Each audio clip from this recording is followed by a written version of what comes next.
العلم والحکم والہ وصحبہ وبارک وسلم۔ قرآن کریم کا 21واں پارہ اور 21ویں پارے کی بالکل پہلی آیت ہے، بالکل پہلی آیت۔ اللہ رب العالمین جل جلالہ کا فرمان عالی شان، اتل ما اوحی الیک من الکتاب واقم الصلاۃ ان الصلاۃ تنہی عن الفحشاء والمنکر ولذکر اللہ اکبر واللہ یعلم ما تصنعون۔ 15-20 منٹ وقف یہاں اگر مسجد میں دے دیں گے نا، اس محفل میں کچھ نہیں ہونے والا۔ زندگی میں نہ جانے کتنے وقت ہم لوگ یوں ہی فضول خرچ کر دیتے ہیں۔ پان اور چائے کے اسٹال میں نہ جانے کتنے لمحات ہم نے زندگی کے گزار دی۔ فضول بکواس بازیاں کر کے ہم نے زندگی کتنے وقتوں کو ہم نے برباد کر دیے۔ لوگ وہاں نہیں دماغ لگاتے کہ میں یہاں 15 منٹ آدھا گھنٹہ کھڑا یوں ہی وقت گزارتا ہوں، تو یہ کیا ہے؟ لیکن مسجد میں محفل میں بیٹھنے کے لیے لوگوں سے کہا جائے تو لوگ جی چرا لیتے ہیں، جبکہ یہ وقت کام آئے گا آخرت میں۔ یہ محفل آخرت میں کام آئے گا، مسجد میں بیٹھنا آخرت میں کام آئے گا، اور یقیناً کام آئے گا۔ یہ محفل برباد نہیں جائے گی انشاءاللہ۔ اس کی برکت خدا یہاں دے گا ہی، ثواب اللہ آخرت میں عطا فرمائے۔ لوگ پڑھے لکھے ہیں مگر پھر بھی سمجھ نہیں پاتے ہیں کہ مجھے وقت کہاں لگانا اور کہاں سے بچانا۔ کیا ہم میں ایسے لوگ نہیں ہیں کہ یوں ہی فالتو میں آدھا گھنٹہ بیٹھے بیٹھے ٹائم پاس کر دیتے؟ ہم میں ہر کوئی ٹائم پاس کر دیتا ہے۔ کیا ہم 24 گھنٹہ کام ہی کرتے رہتے ہیں کیا؟ آج ہر آدمی کیا 24 گھنٹہ کام ہی کرتے رہتا ہے؟ صبح سے لے کر شام تک کوئی نہیں کرتا۔ ہر آدمی یوں ہی ٹائم پاس کر جاتا ہے، لیکن اسی آدمی سے کہ اللہ رسول کے نام پر 20 منٹ دے دو، بھاری پڑ جاتا ہے۔ اللہ مسلمانوں کو عقل سلیم عطا فرمائے۔ یقیناً یہ وقت آپ کا آخرت میں کام آئے گا، اس کو آپ نوٹ رکھیں۔ اگر میری بات پر یقین نہ ہو تو دنیا میں جتنے علماء ہیں آپ سب سے پوچھیں کہ اللہ رسول کے نام پر جو محفل ہوتی ہے وہ کیا رائے گا چلی جائے گی؟ نہیں، انشاءاللہ ہم کو تو ایمان یقین ہے اللہ رب العالمین کی رحمت سے، اللہ پر بھروسہ ہے کہ ہم خدا رسول کی رضا کے خاطر دین سیکھنے کے لیے بیٹھتے ہیں، اللہ اس کو ضائع نہیں کرے گا انشاءاللہ۔ قرآن کریم کی اس آیت مقدسہ کا مفہوم سن لیجیے۔ اتل ما اوحی الیک من الکتاب واقم الصلاۃ، اس کا مطلب یہ ہے کہ اور اے محبوب پڑھو جو کتاب تمہاری طرف وحی کی گئی اور نماز قائم فرماؤ۔ اتلو تلاوت کرو، ما اوحی جو آپ کی طرف وحی کی گئی، اتلو ما اوحی من الکتاب، کتاب یعنی یہ قرآن کریم، واقیم الصلاۃ اور نماز قائم فرماؤ، ہے نا؟ تو حضور تو قرآن پڑھتے ہی تھے، سرکار کی طرح نماز کون پڑھ سکتا ہے؟ بے شک۔ لیکن حضور صلی اللہ علیہ وسلم کے ذریعے سے اس امت کو پیغام دینا مقصد ہے، مسلمانوں کو بتانا مطلب قرآن پڑھو اور نماز قائم کرو۔ کیوں؟ ان الصلاۃ تنہی عن الفحشاء والمنکر، سبحان اللہ، بے شک نماز منع کرتی ہے بے حیائی اور بری باتوں سے۔ یہ نماز روکتی ہے کس چیز سے؟ بے حیائی سے اور بری باتوں سے۔ وَلَذِكْرُ اللَّهِ أَكْبَرُ، اور اللہ کا ذکر سب سے بڑا۔ وَاللَّهُ يَعْلَمُ مَا تَصْنَعُونَ، اور اللہ جانتا ہے جو تم کرتے ہو۔ یہ پوری آیت کا مطلب ہوا، مفہوم ہوا۔ اب خالی اس آیت پہ غور کریں نا، تھوڑا دماغ ہم لگائیں نا، کیا ہم میں کوئی بھی ایسا ہوگا؟ شاید کہ کوئی اللہ کا بندہ نکل جائے جو ان باتوں کو سن کے گھر جاتا ہوگا، اور رات کو سوتے وقت بیٹھتا ہوگا یا لیٹے لیٹے سوچتا ہوگا کہ میں نے آج پورا دن کس طرح سے گزارا ہے۔ کوئی ہوگا ہم میں ایسا؟ آج ہمیں کوئی ہے کہ جو اپنے بستر پہ رات کو لیٹ کر کے یہ سوچے کہ میں 30 سال کا ہو گیا، 40-50 سال کا ہو گیا، زندگی میں نے کہاں گزار دی؟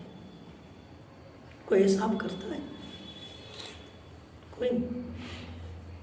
ہم کو کم فرصت دنیا داری سے، اور ستم بالائے ستم تو یہ ہے کہ جو آپ کو اچھی باتیں سکھائے لوگ اسی کی مخالفت کریں، اور جو لوگ دنیا میں لوگوں کو بیوقوف بنائے لوگ اس کے بالکل گرویدہ ہو جائیں۔ اچھی باتیں بتانے والوں سے لوگوں کو روکنے کی بات کی جاتی ہے، اور جو انسان لوگوں کو بالکل بیوقوف بنا کر کے ان سے اپنے فائدے اٹھاتے رہے لوگ ان کی واہواہی کرتے ہیں۔ جائیں گھر سوچے جا کر کے کہ میں نے زندگی میں کیا کہ مجھے کرنا کیا ہے۔ جس دن ہم سب بیدار ہو گئے نا، جس دن ہم نے یہ ذہن میں بات بٹھا لی اپنے گھر میں جا کر کے سوچنے کی نا، اس دن زندگی کا کایا پلٹ جائے گا ہمارا۔ پھر زندگی گزارنے کا جو لطف ملے گا نا، تب وہ پھر آپ ہی سمجھیں گے کہ زندگی گزارنے کا مزہ کیا ہوتا ہے۔ جب تک ہم بیٹھیں گے نہیں اور بیٹھ کر کے منتھن نہیں کریں گے اپنی زندگی جو گزری اس پر، تب تک ہمیں سمجھ میں نہیں آئے گا۔ عبادت کا لطف چاہتے ہیں تو غور کریں کہ میں نے زندگی گزاری کہاں۔ توبہ کی چاشنی سمجھنا چاہتے ہیں تو پھر اپنی زندگی گزارنے پر ذرا سوچیں، بیٹھے اور غور کریں میں نے زندگی کہاں لگا دی۔ اپنے رب سے محبت کا دل میں اگر ایک جذبہ پیدا کرنا چاہتے ہیں تو کبھی بیٹھ کر کے سوچیں کہ زندگی میں نے کیسے گزار دی۔ حضور سے محبت دل میں اگر آپ بالکل پیدا کرنا چاہتے ہیں تو پھر کبھی بیٹھیں اکیلے تنہائی میں اور غور کریں کہ زندگی میں نے کیسے گزاری۔ جس دن بندے کو احساس ہو جائے گا نا اپنی زندگی گزارنے کا، اس دن پھر بندہ کسی کے دام فریب میں نہیں آئے گا، پھر تو وہ ہوگا اور اس کا رب ہوگا، بیچ میں کوئی نہیں آ پائے گا اس کے۔ لیکن پہلے ہم غور تو کریں، ہم سوچیں تو صحیح، پھر احساس ہوگا اپنی زندگی گزارنے کا۔ فرمان الہی کا مطلب پڑھو اس قرآن مصطفیٰ کریم جو آپ پر وحی کی گئی، اتاری گئی ہے، اور نماز قائم کریں، اس لیے کہ نماز بے حیائی، برائیاں، بری باتوں سے، گندگیوں سے نماز روکتی ہے۔ آپ ذرا صرف نماز جو ہم لوگ ادا کرنے آتے ہیں چاہے جس طرح سے بھی ہو، اسی فلسفہ کو غور سے دیکھ لیں، سمجھ میں آئے گا کہ نماز آپ کو پہلے پاک کرتی ہے ہر قسم کے ناپاکی سے۔ نماز آپ کو اچھا کپڑا پہناتی ہے، گندے کپڑے سے بچاتی ہے۔ نماز آپ کے جسم کو برائیوں گندگیوں سے پاک کر دیتی ہے۔ نماز میں آئے نہیں لیکن نماز پہلے کہتی ہے پہلے پاک ہو گیا، صاف ستھرا ہو گیا، اچھا کپڑا پہن کر گیا، میرے پاس آ تو جا، پھر دیکھ اس سسٹم سے آئے گا پھر تو کہاں پہنچتا ہے تجھے خود محسوس ہو جائے۔ اگر ہم لوگ نماز کو نماز کے تقاضے کے مطابق پڑھیں نا تو پھر یقیناً ہم لوگ ہر قسم کی برائیوں سے بچ جائیں گے۔ لیکن آج ہم سب غور کریں، ہم نماز پڑھتے ہیں لیکن کیا ہم برائیوں سے بھی بچ پا رہے ہیں؟ ہم نماز پڑھنے کے باوجود بھی نہ جانے کس کس قسم کے گناہ میں ملوث ہیں، یہ تو ہم جانتے ہیں، ہمارا رب جانتا ہے۔ کوئی جانے نہ جانے مگر خدا جانتا ہے، کوئی جانے نہ جانے ہم خود جانتے ہیں کہ نماز پڑھنے کے باوجود ہم کس کس قسم کے گناہ میں ملوث ہیں۔ یہ ہر کوئی جا کر کے سوچے کہ میں نماز بھی پڑھتا ہوں، گناہ بھی کرتا ہوں، کیا معاملہ ہے؟ حالانکہ اللہ کا فرمان ہے ان الصلاۃ تنہی عن الفحشاء والمنکر، یہ نماز بے حیائی سے، بری باتوں سے روکتی ہے۔ کیا ہم بے حیائی سے رک گئے؟ کیا ہم بری باتوں سے رک گئے ہیں؟ تو ہو ہی رہا ہمارے اندر سب معاملات جو ہم کو نہیں کرنا چاہیے تھا، وہ باتیں جو ہم میں نہیں ہونی چاہیے تھی لیکن ہو رہی ہیں۔ اگر نماز کو نماز کے تقاضے کے مطابق ادا کر لی جائے تو یقیناً بندہ کبھی نہ کبھی ان تمام قسم کی برائیوں سے اپنے آپ کو بچائے گا۔ کس طرح سے کنز الایمان میں ذکر کیا گیا، سید حضرت علامہ نعیم الدین مراد آبادی علیہ الرحمٰ نے بھی ذکر کیا اپنی تفسیر میں، اور تفسیر روح البیان میں جناب حضرت اسماعیل حقی علیہ الرحمٰ نے بیان فرمایا ایک حدیث پاک فرماتے کہ ایک انصاری جوان تھا، حضور کا صحابی تھا، وہ نماز پڑھتے تھے وہ، لیکن غلط کام بھی کرتے تھے، انہیں گناہ وغیرہ جو ان کے زمانے میں جیسا بھی ان سے ہوتا ہوگا وہ کرتے تھے۔ تو حضور کے بارگاہ میں شکایت کی گئی، یا رسول اللہ علیہ السلام، فلاں جوان انصاری نماز بھی پڑھتا ہے لیکن برائیاں بھی کرتا ہے۔ تو اللہ کے نبی نے فرمایا کہ ان قریب وہ نماز اس کو برائیوں سے دور کر دے گی۔ سبحان اللہ۔ یہ روح البیان اور کنز الایمان میں ہے، اللہ کے نبی نے فرمایا کہ ان قریب اس کے نماز اس کو برائیوں سے دور کر دے گی۔ اللہ کے محبوب نے کہا، اور پھر راوی بیان فرماتے ہیں کہ چند دنوں کے بعد ہم نے دیکھا کہ وہ جوان ہر قسم کی برائیوں سے دور ہو گیا، ہر قسم کی برائیوں سے دور ہو گیا۔ اور پھر وہ اللہ کے مقدس نبی کے جو مقدس صحابہ تھے جنہیں زہاد کہا جاتا، زاہدین کی جماعت میں اس نوجوان کا شمار ہونے لگا۔ کس کی برکت سے؟ اس نماز کی برکت سے۔ مسلمانوں نماز پڑھو، یقیناً یہ بات بالکل حق ہے۔ ہم چاہے نماز کے ساتھ برائیاں بھی کرتے ہوں لیکن پھر بھی اتنا احساس تو ہوتا ہے کہ لوگ دیکھے گا تو کہے گا کیسا نمازی ہے تو، نماز بھی پڑھتا غلط کام بھی کرتا ہے، 2 دن کرے گا، 4 دن کرے گا، 1 ہفتہ کرے گا، 4 مہینہ کرے گا، لیکن جب وہ نماز کنٹینیو پڑھے گا نا تو پھر اس کو احساس ہو جائے گا نا یار مجھے یہ سب نہیں کرنا چاہیے۔ بھئی ایک آدمی حج کرنے جاتا ہے نا، اور وہاں سے آتا ہے حج کر کے، تو پھر وہ بالکل بدل جاتا ہے نا کہ نہیں بھی اب تو میں وہ سب نہیں کروں گا، اس لیے کہ ایک مقدس جگہ میں جا کر کے آؤں۔ زندگی میں بندہ ایک بار حج کرتا ہے تو زندگی بدل جاتی ہے۔ اگر وہی بندہ زندگی میں 5 ٹائم روزانہ نماز پڑھے گا تو زندگی بدلے گی نہیں، ضرور بدلے گی انشاءاللہ، لیکن نماز کو نماز کے تقاضے کے مطابق پڑھے تو صحیح، انشاءاللہ نماز اسے برائیوں سے ضرور بچائے گی۔ فرماتے ہیں کہ پھر وہ جوان ہر قسم کے برائیوں سے بچ کر کے اللہ کے محبوب صلی اللہ علیہ وسلم کے وہ مقدس صحابہ جن کو زاہدین کی جماعت میں گنا گیا ہے، حالانکہ حضور کے سارے صحابہ زاہد ہیں لیکن ان میں جو زہاد صحابہ تھے ان میں ان کا شمار ہوا۔ کیوں؟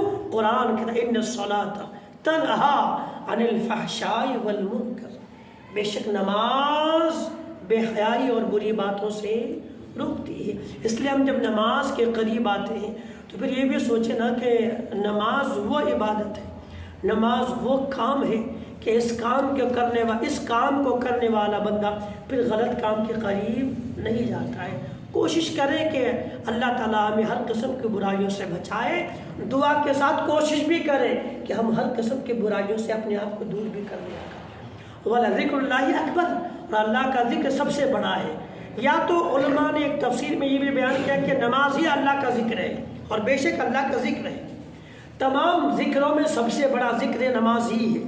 یا پھر الگ سے کہ نماز کی ادائیگی کے بعد پھر خدا کا ذکر کرو، اللہ کے تسبیح تحلیل بیان کیا کرو، اس لیے کہ اللہ رب العالمین کا ذکر بہت بلند و بالا ہے۔ احادیث کریمہ کا مطلب روح البیان میں کئی آیتیں ہیں، کئی باتیں ہیں، کئی روایتیں جس کا مطلب اور مفہوم یہ ہے کہ بندہ جو خدا کا ذکر کرتا ہے نا، ذکر خدا کرنے والا اللہ کے بارگاہ سے بے شمار ثواب عظیم کا حقدار ہوا کرتا ہے۔ فرماتے ہیں کہ ذاکرین، یہاں تک فرماتے ہیں کہ ذاکرین شہداء سے بھی بلند و بالا مرتبہ رکھتا ہے۔ جو خدا کے نام پر جان دے دے ان سے بھی بڑا درجہ ان کا ہوتا ہے جو اللہ تبارک و تعالیٰ کا ذکر کیا کرتا رہتا ہے۔ اس لیے نماز کے علاوہ بھی چلتے پھرتے اللہ تبارک و تعالیٰ کا ذکر کرے۔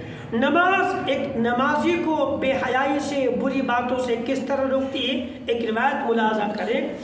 جناب حضرت رابعہ بصریہ ادویہ، نام سنے رابعہ بصریہ کا نا، رضی اللہ تعالیٰ عنہ، بہت بڑی اللہ کے ولیہ گزری ہیں۔ وہ اپنے گھر میں عبادت کر دی تھی، ایک چور ان کے گھر میں آ گیا، کچھ نہیں تھا، ایک صرف لوٹا تھا ان کے گھر میں جن سے آپ وضو کیا کرتی تھی۔ چور نے پورے گھر میں تلاشی لے لی، پورے گھر کو چھان ڈالا مگر کچھ نہیں ملا۔ جب جانے لگا تو حضرت رابعہ بصریہ رضی اللہ تعالیٰ عنہ کہنے لگی، اے انسان، اگر تو چور ہے، یہاں سے جا رہا تو خالی ہاتھ نہیں جائے گا، کچھ نہ کچھ لے کر کے جائے گا، کچھ نہ کچھ لے کے جائے گا، خالی ہاتھ یہاں سے نہیں جائے گا، تو بھلے تو چور ہے۔ تو کہنے لگا آپ کے گھر میں لوٹا کے سوا کچھ بھی نہیں ہے، کیا لے کے جاؤ یہاں سے؟ کہ جاؤ اسی لوٹے سے وضو کر کے گھر میں آ، واپس تو آ، لوٹا لے لے، جا باہر وضو کر کے آ، پھر دیکھ تجھے یہاں سے کیا نہیں ملتا ہے۔ چوری کرنے آیا تھا۔